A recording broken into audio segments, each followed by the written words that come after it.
आवाम ने मैंडेट दिया, आप उसको उसका हक दीजिए। और पूरी की पूरी 21 सीटें पीटीआई का हक है,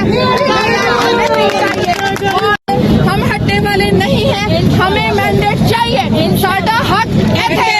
वायरल वर्ल्ड के मुअज़्ज़ज़ नाज़रीन, अस्सलाम वालेकुम। तहरीक इंसाफ डट चुकी है और वो हर कीमत पर अपनी सीटों को वापस लेकर छोड़ेगी। सड़कों पर आवाम का मोराल यही नज़र आ रहा है। दूसरी जानिब लाहौर की सड़कों पर इस वक्त एहतजाज की कॉल दी गई थी। आप ये मनाजिर देख सकते हैं जब पुलिस की बहुत बड़ी तादाद वहाँ पर आई, और कुछ मनाजिर ऐसे नज़र आए जब गाड़ियों के ऊपर तहरीक इंसाफ के झंडे लगे हुए थे और फॉल्स फ्लैग ऑपरेशन करने की कोशिशें हो रही थी। तो तहरीक इंसाफ ने एहतजाज कैंसिल कर दिया और ये कहा कि तमाम लोग सिर्फ आरओ ऑफिस के बाहर जाकर पुरअमन धरने दें, ताकि कोई और जो है 9 मई वाला ड्रामा जो है वो दोबारा न किया जा सके। एक तरफ महमूद खान अचकजई, मुफ्ती कफायतुल्लाह, आज़ाद उम्मीदवारान, कमर जमान कायरा, अख्तर मेंगल, ये वो तमाम लोग बार बार सामने आ रहे हैं, और जमात इस्लामी के बेशुमार लोग हैं जो गवाही दे रहे हैं कि उनके जो खरीफ तहरीक इंसाफ के उम्मीदवार थे वो कामयाबी के साथ जीत रहे थे। लेकिन आज भी ताकतवर खल्के बज़िद हैं कि नहीं, उन्होंने हर हाल में आवाम की राय को मुस्तरद करना है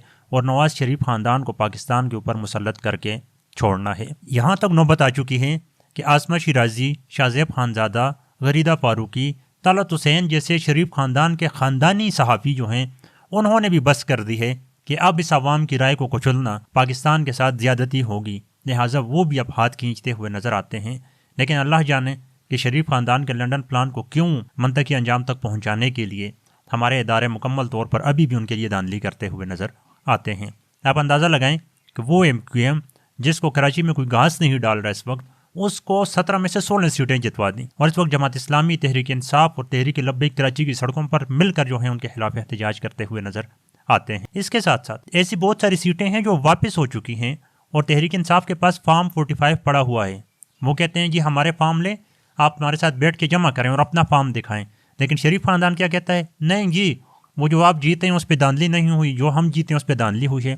तो बड़ी सादा सी बात है, नून लीग भी तहरीक इंसाफ की तरह अपने फॉर्म 45 जो हैं उसको अपनी वेबसाइट पर डाल दे, आवाम देख कर फैसला कर लेगी। एक तरफ आवाम सड़कों पर है, कल से हमने बहुत से मनाजिर देखे कि पाक फौज के जवान बाकायदा नज़र आए जो धरनों में आवाम को रोकने की कोशिश कर रहे थे। पहली मरतबा हम देख रहे हैं कि एहतजाज में, पुरअमन एहतजाज में पाक आर्मी के जवान जो हैं वो नज़र आते हैं, और आगे से रिटायर्ड फौजी अहलकार जो हैं वो रोते हुए नज़र आते हैं कि न करो हमारे साथ ये जुल्म, न करो।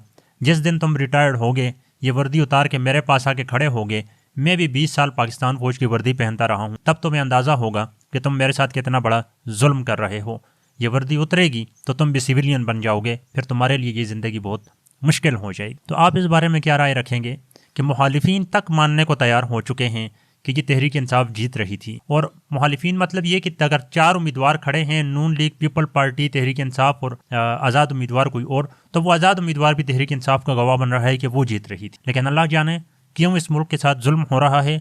नवाज शरीफ ज़ियाउल हक की गोद से उठ के आया था, तो आज भी वही करना चाह रहा है कि बस मुझे वज़ीर-ए-आज़म बना दें, बाढ़ में जाए जमहूरियत, बाढ़ में जाए वोट को इज़्ज़त दे, बाढ़ में जाए वो वोट को इज़्ज़त दो के नारे, और इस तरह की चीज़ें जो वो करता हुआ आया है। बहरहाल नवाज शरीफ को चाहिए कि उन तमाम सहाफ़ियों को बुलाए, उनको कान के नीचे रख के दे जो उसको ये बताया करते थे, वो जी ये सारी सोशल मीडिया की बातें हैं, ये सारे ड्रामे हैं, आवाम इमरान खान को सपोर्ट नहीं कर रही। आवाम ने फैसला सुना दिया है, अब मुक़्तदर हलकों को भी चाहिए, शरीफ ख़ानदान को भी चाहिए और जरदारी को भी चाहिए कि आवाम के फैसले का एहतराम करें और 5 साल सब्र कर लें, आपको कोई मौत नहीं पड़ रही।